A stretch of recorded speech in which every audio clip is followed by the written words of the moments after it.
দেশের গণতন্ত্র ধ্বংস করতে পরিকল্পিতভাবে চক্রান্ত চলছে বলে মন্তব্য করেছেন বিএনপি মহাসচিব মির্জা ফখরুল ইসলাম আলমগীর। বিকেলে জাতীয় প্রেস ক্লাবে মাহবুবুল হক ও মাহবুবুল আলম স্মরণ সভায় তিনি একথা বলেন।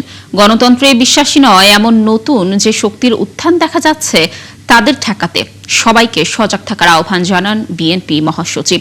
বিএনপি কোনো বিপ্লবী দল নয় উল্লেখ করে মির্জা ফখরুল বলেন, জনগণকে সাথে নিয়ে গণতন্ত্র রক্ষায় বহুদিন ধরে লড়াই করছে বিএনপি।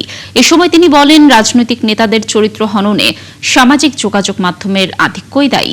এর আগে একই আলোচনায় অংশ নিয়ে বিএনপির ভাইস চেয়ারম্যান শামসুজ্জামান দুদু অভিযোগ করেন, বদবাহিনী সার্বক্ষণিক বিএনপির নামে অপপ্রচার করছে।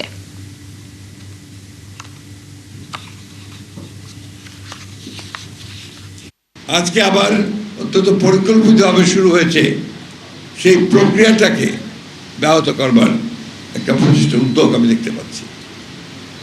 আমার কাছে মনে হয় যে গণতন্ত্র খুব বিপদে পড়েছে।